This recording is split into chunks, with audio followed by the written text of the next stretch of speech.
A weekend of scattered rainfall is making for dangerous conditions on valley roads. What authorities want you to remember before you get behind the wheel in this type of weather. And I'm tracking decreasing showers here heading in towards the next few hours. We'll talk about drier conditions for your Sunday coming up in my extended forecast. We also break down the shocking pattern a new study found regarding sex trafficking right here in the valley. Now, live, this is 8 News Now, Weekend Edition. Thank you for joining us. I'm Demetria Obilor. Scattered rain showers are creating slick conditions on the valley roads tonight. Definitely concern for anybody heading out right now. A flood advisory ended earlier, but the concerns still remain for standing water and flooding around the valley. This is a live shot of the I-15 right around the Spaghetti Bowl right behind me. Construction from Project Neon could make things extra tricky for drivers. You're kind of seeing that backup on northbound I-15 leading up to that construction zone.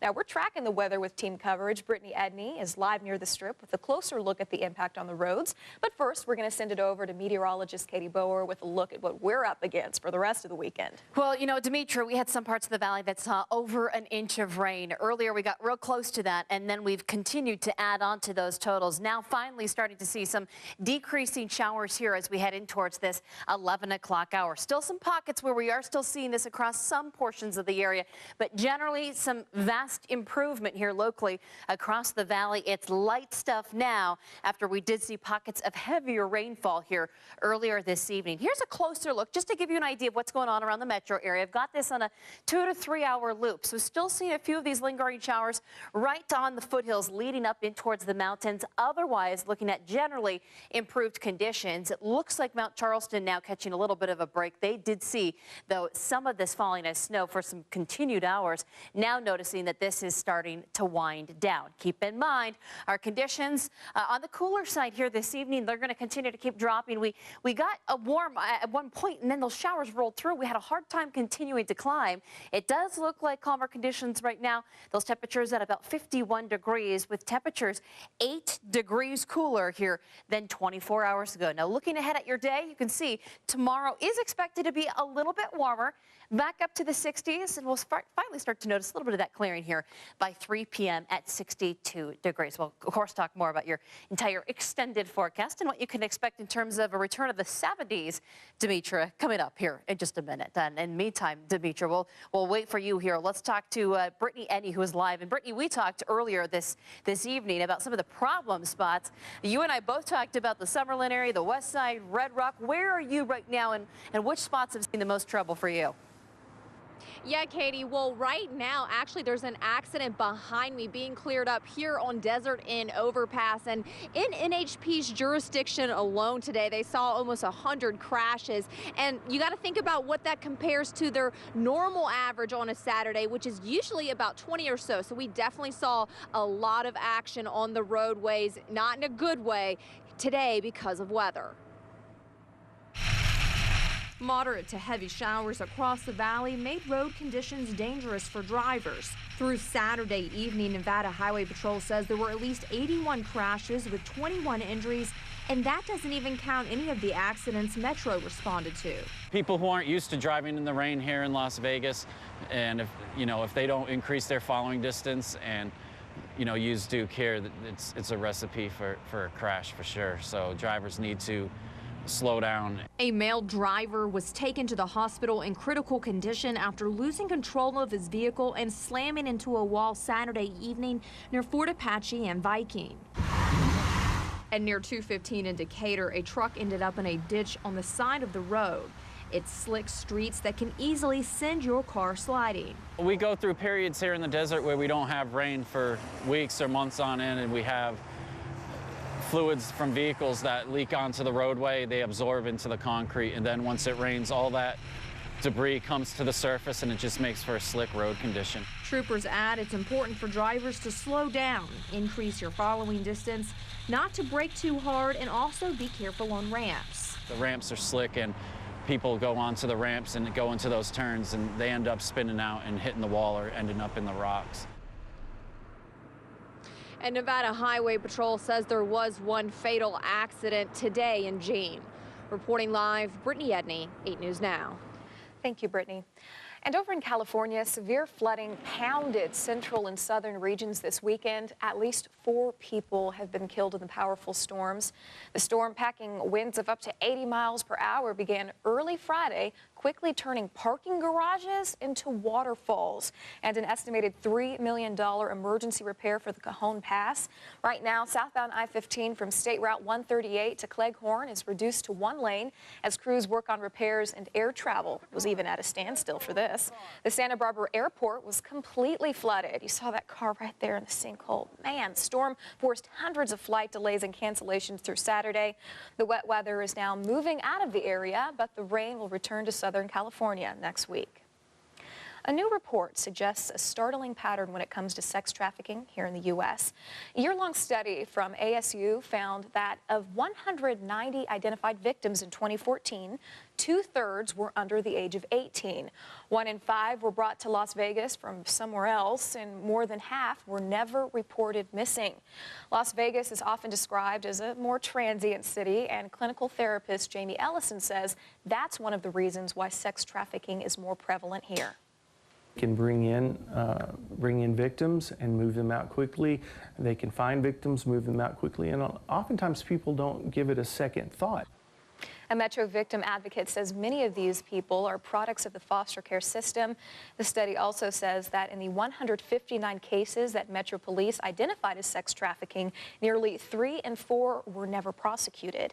They say it's because victims often fear their pimps and refuse to cooperate with police.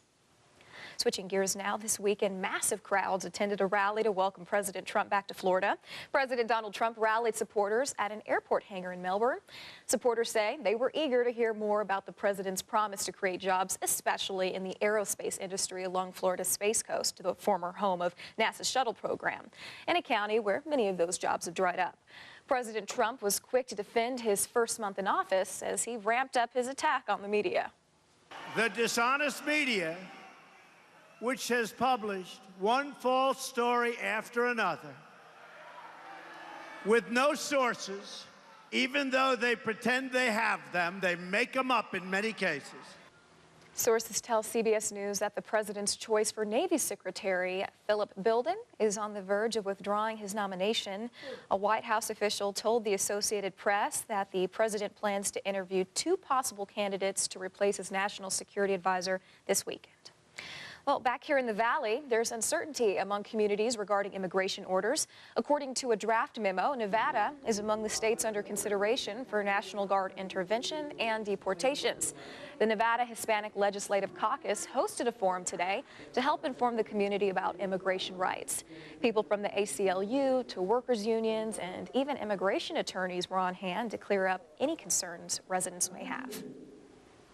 A lot of people don't understand that if they have no quote-unquote papers here, that they may not have rights. Many people have been here for decades, and they have established some sort of a right or a claim. Hardeep says there's no sign to anything that could have them voluntarily leave the country.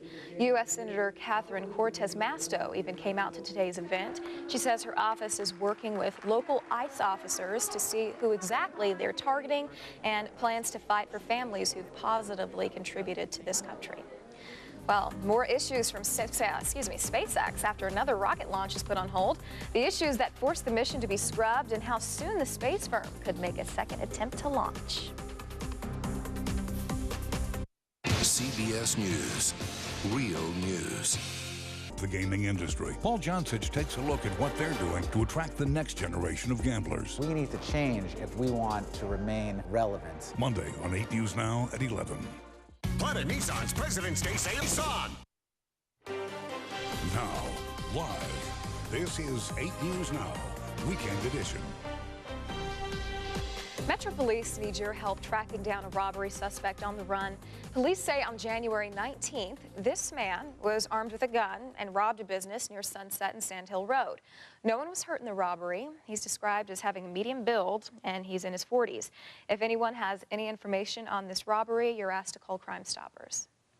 SpaceX aborted its flight plans today due to issues with its rocket. The rocket was on the launch pad at the Kennedy Space Center in Florida when the mission was scrubbed. SpaceX tweeted that they want to, quote, take a closer look at the positioning of the second stage engine nozzle. This spacecraft, called the Dragon, is packed with more than 5,000 pounds of cargo and experiments. The private space firm plans to try its unmanned mission to the International Space Station again on Sunday morning. The rise of esports has taken over the Valley. We take you to the massive tournament happening on the famous Las Vegas Strip this weekend and how the future of the competitive gaming industry is growing right here in the Valley. Check out the Fendley RV President's Day sale at Sunset from Fendley RV at Sunset Station.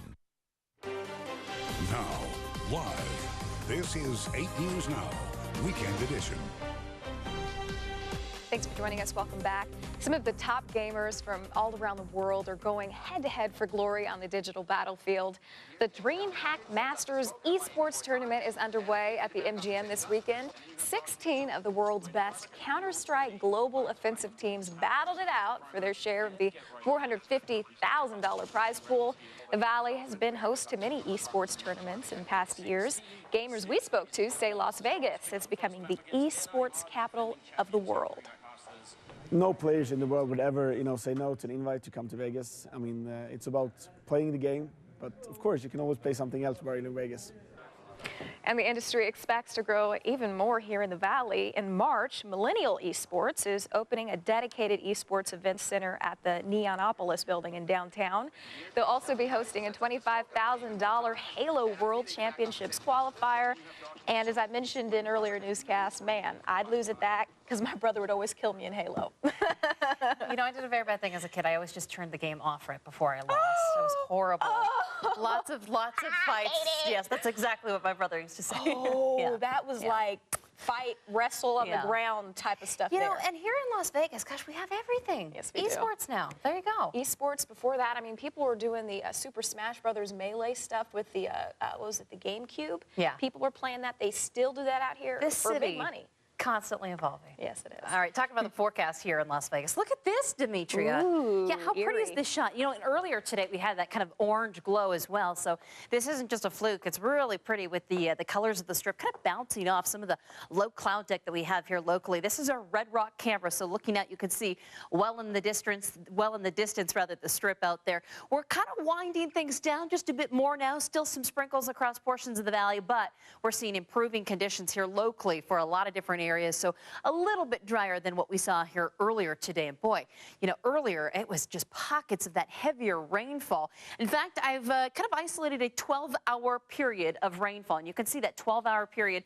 This is probably where we saw the most rain here today. From 6 a.m. to 6 p.m. Saturday, that would be today. Again, looking at Centennial Hills, about 9/10 of an inch of rain. Almost that much for Red Rock, pretty close to 8/10 of an inch for Summerlin area.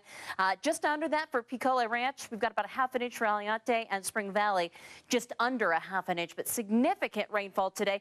That sparked just a slew of warnings and watches, advisories here all across the area. In fact, at one point we had a flood advisory that was expected to end at noon. It was ultimately extended another 6 hours before finally being allowed to expire here at 6 p.m. So earlier this evening. Now, kind of a calmer look, and you can see the loop here on that. We did have those pockets of heavier rain showers move earlier this evening around 7 to 8 p.m. That was mainly on the east side of the valley. Now you can see just looking at the metro area, a little bit drier, but we do have that low cloud deck. Kind of pretty out there either way with some of those showers that we're still picking up on the lighter side here, just off towards the west and to the south. And I'm talking about them being lighter because we're looking at 0.04 of an inch of rain here for some of these areas. In fact, some spots not even registering. So some of that just evaporating before it even reaches the ground level. And then others just showing up as a trace amount of rainfall. It's been pretty light out there. Mount Charleston got hammered. They saw over 1 foot of new snow here just in a 24-hour time period. At one point, between 1 to 2 inches of snow falling. an hour. So that rate of rainfall, pretty extensive. 11 hours for their 12-hour or 24-hour snowfall totals. But for storm totals, since all of this started, 23 inches, so almost 2 feet of new snow up at Lee Canyon. They had to shovel out the Sherwood lift here earlier this morning just to get this one back up and operating here today. We love those photos, and we encourage you to keep those coming our way. Please connect with us on social media. Facebook, Twitter, Instagram. We love all of that. And we'd like to see what the conditions are like in your neighborhood. Some of us sending in like some photos of that flooding that we saw here earlier today. That was significant. What we're going to watch, though, is this next system, this upper low, that'll slowly jet off towards the east, and we'll look at some calmer conditions. Finally here for tomorrow this evening, though, right about 51 degrees here right now. So let's talk about the next couple of days, because we do see that warm up to about 70 degrees here on Tuesday. Then we go down 10 degrees. It's all the way down to 60 degrees here by Thursday and Friday. It does look a little bit drier, though, Demetria, here as we head in towards our President's Day. So holiday weekend. Not for everybody. I will be working. I will see you in the morning. All right, switching gears. Valley siblings separated by the foster care system had a special reunion today. Sequest Interactive Aquarium hosted 30 kids for St. Jude's Ranch for Children. The field trip adventure gave kids a chance to explore rainforest, desert, and marine life habitats, as well as a ton of exotic exhibits. What's really neat is Sequest actually took the time to let us get in an hour early, so they actually got time together without the general population, so they got individual time. So we're really thankful to Sequest for making this happen. Kids also got to interact with animals of different ecosystems, such as feeding sharks, stingrays, birds, and reptiles. Sequest just opened last December, and by the way, admission for foster kids is always free. Well, a busy day for basketball around the Valley, John. Sure was. We've got men, women, high school, and high stakes. A trip to state on the line, see if Clark can dethrone the Gorman dynasty. Plus, get ready to disregard gravity. A former Rebel rises in the NBA dunk contest. Sports is next. So much fun. How about a staycation? Not again. Taking care of your car shouldn't take a basic oil change is just $19.95. Meineke, on with life. Good evening. If you Google map the road to state basketball, you have no choice but to go through Bishop Gorman. In fact, the Gale Gateway to Championships is the only Las Vegas road never under construction. Gorman has won the Sunset Regional Championship every year since 2009. Clark paying the toll tonight. Shadow Ridge hosting tonight's championship game, standing room only. Gorman's defense deserves a standing ovation. Check out Jamal Bay with a rejection. Gorman leading by 10 in the final minutes, but Clark not giving up. Trey Woodbury slicing through the lane and scoring. Clark keeps coming hard. Deshaun Wilson rattles the gym, but Gorman has too much firepower. Chuck O'Bannon, a McDonald's All-American, the league MVP, finishes with 26 points and that three ball. Christian Papula finished with 15 points, 7 assists, and a trophy to share with his teammates, 64-51. Gorman redeemed their loss to Clark from 2 weeks ago to advance to their 9th straight state appearance. They're our rivals. They've been trying to beat us for years, and to get this way is a big one. Clark came, beat us on our home court, so that just gave us fuel to the fire to come and do what we did tonight. When it comes to playoffs, it's strictly defense, you know, because defense wins championships, and that's what everybody is on the track to do. So we just want to make sure we come out, play D the whole game. You know, we're definitely not invincible this year. So we talked about that, and I think it served some motivation, and it was a little wake-up call for us. The team to beat in college basketball is Gonzaga. They are undefeated with a Gorman grad, Zach Collins, leading the way as a freshman. The Bulldogs taking on Pacific. Bless their heart, they continue to try and score on Collins. They failed miserably. The Las Vegan had 5 blocks in only 20 minutes. He also got buckets, 14 points, 9 rebounds. Gonzaga wins 82-61 and improves to 28-0. There are guys who can jump, and then there is Derek Jones. The former UNLV forward's nickname is Airplane Mode. It's not because he likes long lines and loses your luggage. It's because when he approaches the hoop, gravity is suspended. Jones jumped in front of the nation in the NBA Slam Dunk Contest. Derek Jones is competing in the dunk contest with only 20 total minutes. His 3rd slam between the legs off the bounce, something you and I would hurt ourselves over. That's just on an 8-foot rim, but it wasn't enough. Glenn Robinson, the 3rd. Reverse, reverse. Jones finishes 2nd, but he couldn't beat that. No doubt he'll be invited back next year. How about women's basketball? Coach Kathy Olivier and the Rebels rocking pink today. So is San Diego State coach, but she was in a far worse mood. It's because her team's not good. Well, how about the Rebels? They let it rain from 3. Dylan Gonzalez pouring it in. Rebels, well, they'll take a break from the long ball just for a bit. Brooke Johnson drives and sets up Paris Strother for the big-time bucket. Yeah, introducing the great Brooke Johnson. How about this step-back 3?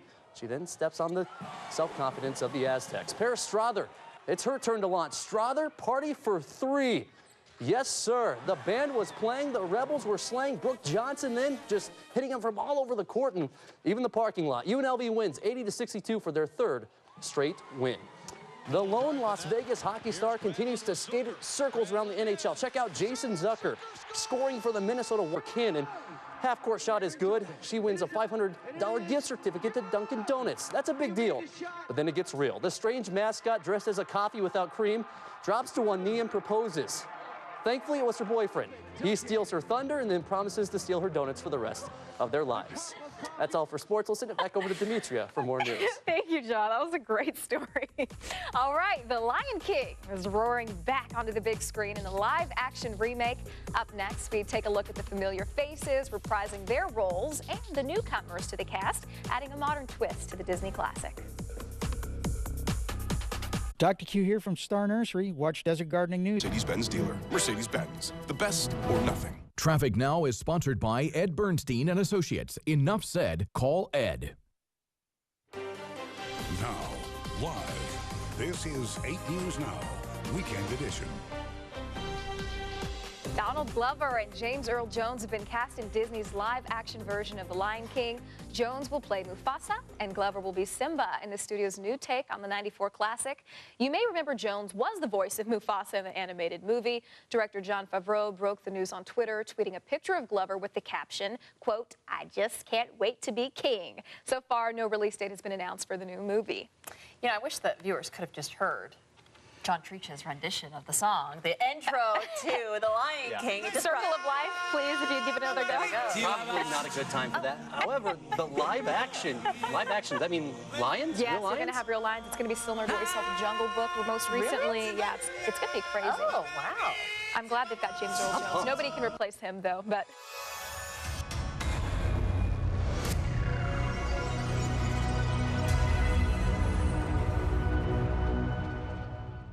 Closed captioning of 8 News.